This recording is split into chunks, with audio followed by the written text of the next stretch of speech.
नमस्कार दोस्तों, स्वागत है आप सभी का हमारे एक और नए वीडियो में। दोस्तों, इस वीडियो में मैं आपको बताने वाला हूं कि आप पीएम विश्वकर्मा योजना में ऑनलाइन आवेदन कैसे करेंगे। इसका जो रजिस्ट्रेशन है दोस्तों वो अभी चालू है, तो आप ऑनलाइन आवेदन कर सकते हो।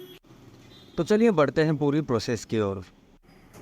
इस योजना में आवेदन करने के लिए दोस्तों आपको इसके ऑफिशियल वेबसाइट pmvishwakarma.gov.in पर आ जाना होगा। यहाँ दोस्तों अप्लाई करने के लिए नीचे की ओर अप्लाई नाउ का ऑप्शन दिखाई देगा आपको, और इसी के साथ में दोस्तों ऊपर की ओर लॉगिन का भी ऑप्शन दिख जाएगा। यहाँ दोस्तों लॉगिन करने के लिए कई सारे ऑप्शन दिए हुए हैं, लेकिन आपको CSC लॉगिन पर क्लिक कर देना है। तो यहाँ पर आपको पहला ऑप्शन मिल जाता है व्यू ई श्रम कार्ड डेटा, लेकिन आपको CSC वाले दूसरा ऑप्शन पर क्लिक कर देना होगा।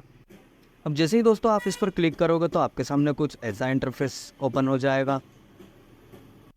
यहाँ दोस्तों आपसे पूछा जा रहा है कि आपके फैमिली में कोई गवर्नमेंट एम्प्लॉय तो नहीं है।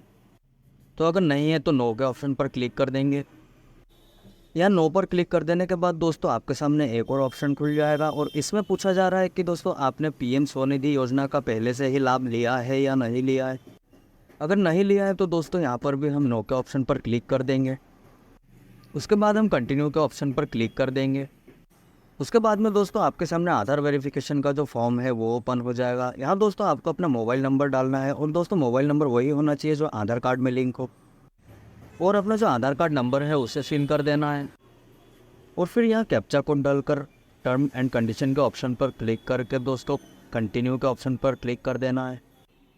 यहाँ दोस्तों आपके आधार कार्ड में जो मोबाइल नंबर लिंक होगा उस पर एक OTP आ जाएगा। उस OTP को दोस्तों आप यहाँ फिल करके नीचे कंटिन्यू के ऑप्शन पर क्लिक कर देंगे। अगले ऑप्शन में दोस्तों आपको आधार वेरिफिकेशन के लिए बोला जाएगा, और दोस्तों ये जो वेरिफिकेशन है ये बायोमेट्रिक के माध्यम से किया जा रहा है। इससे पहले दोस्तों गवर्नमेंट की तरफ से जो भी स्कीमें आती थी उनमें ये ऑप्शन नहीं होता था, लेकिन दोस्तों इस फॉर्म में आपको बायोमेट्रिक के माध्यम से वेरिफिकेशन जो है वो करना होगा। तो यहाँ आपको बायोमेट्रिक डिवाइस की ज़रूरत पड़ेगी। अगर आपके पास बायोमेट्रिक डिवाइस नहीं है तो ये वेरिफिकेशन जो है आप नहीं कर पाओगे। इस कंडीशन में दोस्तों आपको आपके आसपास के किसी भी CSC सेंटर में विज़िट करना होगा। वेरिफिकेशन के बाद दोस्तों पेज जो है ऑटोमेटिक रिडायरेक्ट हो जाएगा, और हमारे सामने हमारे आधार कार्ड की काफ़ी सारे जो डिटेल्स हैं वो ऑटोमेटिक फेच होकर आ जाती है। यह मैरिटल स्टेटस और दोस्तों कैटेगरी सेलेक्ट करना है, SC ST OBC जनरल, आप जिस भी कास्ट से हो आपको वो चूज़ करना है। उसके बाद दोस्तों यहाँ दिव्यांगजनों के लिए भी एक ऑप्शन दिया गया है। ये ऑप्शन दोस्तों केवल विकलांग लोगों के लिए है। अब अगले ऑप्शन में दोस्तों आपसे पूछा गया है कि क्या आप बिज़नेस करते हो और वो सेम स्टेट में है। अगर है तो यस करोगे, अन्यथा नो पर क्लिक कर दोगे। ठीक उसी तरह दोस्तों नीचे भी डिस्ट्रिक्ट के लिए भी ऑप्शन दिया गया है। आप आपके अनुसार दोस्तों यस या फिर नो कर देंगे। उसके बाद अगर आप माइनॉरिटी में आते हैं तो आपको यस या फिर नो कर देना होगा। फिर पेज में आपको नीचे की तरफ आ जाना है। यहाँ पर दोस्तों जैसे ही आप नीचे की ओर आ जाओगे तो आपको कॉन्टैक्ट डिटेल दिख जाएगा। यहाँ पर दोस्तों मोबाइल नंबर जो है वो आधार कार्ड के थ्रू ले लिया गया है। यहाँ दोस्तों आपको अपना पैन कार्ड जो है उसका नंबर डाल देना है, लेकिन दोस्तों यह ऑप्शनल है, आप चाहो तो ब्लैंक भी छोड़ सकते हैं। यहाँ पर दोस्तों नीचे फैमिली डिटेल्स में आप देखोगे कि राशन कार्ड का जो डिटेल है दोस्तों वो ऑलरेडी फेच हो चुकी है। यहाँ पर मैनुअली आपको कुछ भी करने की ज़रूरत नहीं पड़ेगी। अगर परिवार का कोई भी मेंबर छूट गया है तो आप ऐड रो पर क्लिक करके आप उसे जोड़ सकते हो। तो हम ऐड रो के ऑप्शन पर क्लिक करके दोस्तों जो भी परिवार का मेंबर छूट गया है उसे हम ऐड कर लेंगे। सबसे पहले उसका नाम डालकर दोस्तों आपसे उसका जो भी रिलेशन है वो सिलेक्ट कर लेना होगा, और फिर उसका जो आधार नंबर है वो यहाँ पर एंटर कर देना है। उसी के साथ में दोस्तों नीचे आपको करंट एड्रेस भी फिल करने का ऑप्शन दिया गया है। इसमें दोस्तों अगर आपके आधार कार्ड का एड्रेस और प्रेजेंट एड्रेस सेम है तो आप इसे टिक कर दोगे। और उसी के साथ दोस्तों अगर आप किसी कारणवश उस एड्रेस पर नहीं रहते हो, किसी और एड्रेस पर रहते हो, तो आपको अदर के ऑप्शन पर क्लिक कर देना होगा। तो यहाँ दोस्तों आपको एक नया एड्रेस डालने का जो ऑप्शन है वो दिख जाएगा, तो आप उस पर पूरा जो एड्रेस है वो फिल कर सकते हो। और अगर दोस्तों आधार कार्ड का एड्रेस सेम ही है तो आपको उस पर क्लिक कर देना। उसके बाद आपसे पूछा जाता है कि क्या ये जो एड्रेस है ये ग्राम पंचायत में आता है। अगर आपका जो एड्रेस है वो ग्राम पंचायत में आता है तो आपको यस कर देना होगा। उसके बाद दोस्तों आपको ब्लॉक सेलेक्ट कर लेना है। उसके बाद आपका जो ग्राम पंचायत का नाम है वो आपको सिलेक्ट कर लेना होगा। फिर आपको प्रोफेशन ट्रेड डिटेल्स में आ जाना होगा। इस सेक्शन में आपको प्रोफेशन बताना है जिस व्यक्ति का आप रजिस्ट्रेशन कर रहे हो।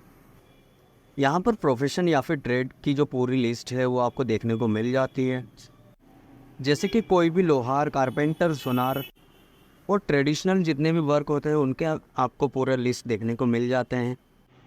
आप यहाँ पर अपने प्रोफेशन के अनुसार अपना जो ट्रेड है वो सिलेक्ट कर लोगे। जैसे ही आप अपने प्रोफेशन या ट्रेड को सिलेक्ट कर लोगे उसके बाद सब कैटेगरी का जो ऑप्शन है दोस्तों वो मैंडेटरी नहीं है, तो आप उसे ब्लैंक भी छोड़ सकते हो। उसके बाद यहाँ आपसे पूछा जा रहा है कि ये जो प्रोफेशन है आपका, यह प्रोफेशन आपने गुरु शिष्य ट्रेडिशन से सीखा हुआ है, और अगर सीखा हुआ है तो इस पर टिक कर देंगे, अन्यथा इसे छोड़ सकते हैं। उसके बाद आपको यहाँ पे बिज़नेस एड्रेस का ऑप्शन पर आना है। यहाँ अगर आपके बिज़नेस का एड्रेस और आपके आधार कार्ड का एड्रेस अगर सेम है तो आप इसे टिक कर दोगे, अन्यथा आप अदर के ऑप्शन पर टिक करके अपना जो बिज़नेस का एड्रेस है उसे डाल दोगे। उसी के साथ में अगर आपका करंट एड्रेस और आधार कार्ड का एड्रेस अगर डिफरेंट है और अगर आपने मैनुअली उसे डाला है तो आप सेम एज़ करंट एड्रेस के ऑप्शन पर टिक कर सकते हो। तो जैसे कि दोस्तों मैंने अदर के ऑप्शन पर क्लिक कर दिया है और यहाँ पर मेरा जो करंट जो एड्रेस है वो मैंने मैनुअली डाल दिया है। यहाँ बिज़नेस स्टेट और बिज़नेस डिस्ट्रिक्ट को सिलेक्ट कर लेंगे। उसके बाद में सेव के ऑप्शन पर क्लिक कर देंगे और फिर नेक्स्ट के ऑप्शन पर क्लिक कर देना है।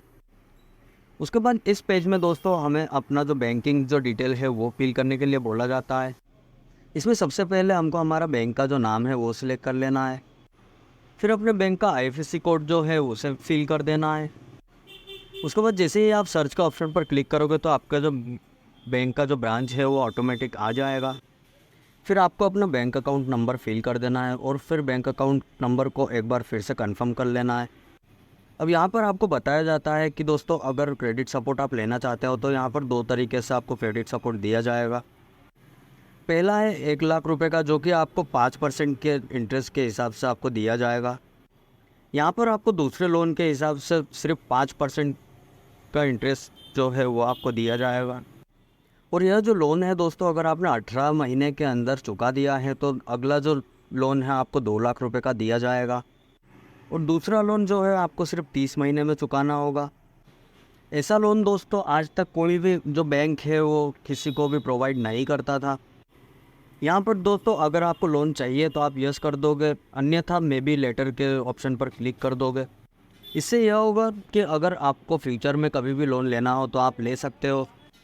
अब यहाँ दोस्तों हमारे कंडीशन में हमको लोन की ज़रूरत है तो इसलिए हम 1 लाख रुपए डाल देंगे। उसके बाद सेम एज सेविंग के ऑप्शन पर क्लिक कर दोगे। इतना करने के बाद दोस्तों आप नीचे देखोगे कि आपसे पूछा जा रहा है लोन पर्पस क्या है। यहाँ पर दोस्तों आपसे 3 क्वेश्चन पूछे जा रहे हैं। तीनों में से आप जिस भी क्वेश्चन के लिए लोन लेना चाहते हो तो आप उससे सिलेक्ट कर दोगे। तो यहाँ पर दोस्तों हमें 2 कारण के लिए लोन चाहिए तो हम नीचे के 2 ऑप्शन पर टिक कर देंगे, लेकिन आपको अपने ज़रूरत के अनुसार टिक करना होगा। यहाँ पर दोस्तों आपसे पूछा जा रहा है कि क्या आपने पहले भी कोई लोन लिया हुआ है। अगर लोन लिया हुआ है तो आप अपना जो बैंक है वो सिलेक्ट कर लोगे। फिर कितना अमाउंट आपको देना बाकी है वो फिल कर लोगे। EMI की जो अमाउंट है वो आपको इधर डाल देना होगा। फिर आपके फैमिली की मंथली इनकम जो है वो आपको डालनी होगी। अब यहाँ पर दोस्तों आपसे पूछा जा रहा है कि क्या आप डिजिटली पेमेंट लेना चाहते हो, तो दोस्तों उसका इंसेंटिव मिलेगा। चलिए यहाँ पर हम यस कर देते हैं। यस का ऑप्शन पर क्लिक करते ही दोस्तों यहाँ पर UPI ID जो है वो डालने का ऑप्शन हमें मिल गया है, जो कि आप ऐड रो के ऑप्शन पर क्लिक करके आप अपना जो भी UPI ID है उसे आप फिल कर दोगे। UPI ID पूरा डालकर दोस्तों यहाँ पर नीचे सेव के ऑप्शन पर क्लिक कर देना है। तो यहाँ पर दोस्तों आप सेव के ऑप्शन पर जैसे ही क्लिक करोगे तो आपका पूरा डिटेल सेव हो जाएगा और फिर नेक्स्ट के ऑप्शन पर क्लिक कर दोगे। अब अगले पेज पर दोस्तों आपको दिखेगा कि यहाँ पर आपको जो ट्रेनिंग भी है वो भी दी जाएगी। अब ट्रेनिंग जितने भी दिन आप अटेंड करोगे उसका पेमेंट भी मिलेगा। यहाँ पर दोस्तों 2 तरीके से आपकी जो ट्रेनिंग होगी। एक है दोस्तों बेसिक ट्रेनिंग जो कि 5 डेज़ की होगी, और दूसरी है एडवांस ट्रेनिंग जो कि 15 दिन के लिए होगी। इसके ट्रेनिंग के बाद आपको एक सर्टिफिकेट और एक आइडेंटिटी कार्ड भी प्रोवाइड किया जाएगा। इसी के साथ में दोस्तों आप देखोगे कि आपको 15,000 रुपये का टूल किट खरीदने के लिए अमाउंट दिया जाएगा। उसके बाद में मार्केटिंग सपोर्ट अगर आपको चाहिए तो यहाँ आपको बताना है। अपने प्रोडक्ट को ई कॉमर्स में सेल करना है या फिर आपको लॉजिस्टिक सपोर्ट चाहिए तो उसे आपको बताना है और फिर सेव के ऑप्शन पर क्लिक करके नेक्स्ट ऑप्शन पर क्लिक कर देना है। फिर आपको यहाँ पर टर्म एंड कंडीशन का ऑप्शन पर क्लिक करके सबमिट का ऑप्शन पर क्लिक कर देना है। उसके बाद में आप देखोगे कि आपका जो एप्लीकेशन है वो सक्सेसफुली सबमिट हो चुका है। फिर जैसे ही आप डन के ऑप्शन पर क्लिक करोगे तो ये जो पेज है दोस्तों यह ऑटोमेटिक रिडायरेक्ट होगा और आप ऑटोमेटिक पोर्टल पर लॉगिन हो जाओगे। यहाँ पर आप देखोगे कि आपका जो एप्लीकेशन है वो सक्सेसफुली कंप्लीट हो चुका है। अब यहाँ पर नेक्स्ट ऑप्शन बचता है रजिस्ट्रेशन अप्रूवल का, जो कि जो भी अथॉरिटी होगी वो यहाँ पर अप्रूव करेगी। अब आपको दोस्तों यहाँ पर कुछ भी करने का ज़रूरत नहीं है। यहाँ पर दोस्तों गवर्नमेंट की तरफ से जब भी अप्रूव किया जाएगा तो यहाँ पर आपको देखने के लिए मिल जाएगा। गवर्नमेंट की तरफ से जब भी आपका सर्टिफिकेट जनरेट किया जाएगा तो आपको यहाँ पर दिखाई देगा। और टूल किट के लिए जो भी आपको पैसा दिया जाएगा वो भी यहाँ पर देखने के लिए मिल जाएगा। तो यहाँ पर दोस्तों हमारा जो एप्लीकेशन रिसिप्ट है वो यहाँ पर हम डाउनलोड कर लेंगे। तो दोस्तों इस तरीके से आप अपना पीएम विश्वकर्मा योजना का जो रजिस्ट्रेशन है वो आप करा सकते हो। दोस्तों मुझे आशा है कि आप सभी को मेरा ये वीडियो पसंद आया होगा, और अगर पसंद आए तो दोस्तों प्लीज़ लाइक करें, सब्सक्राइब करें, शेयर करें। Thank you.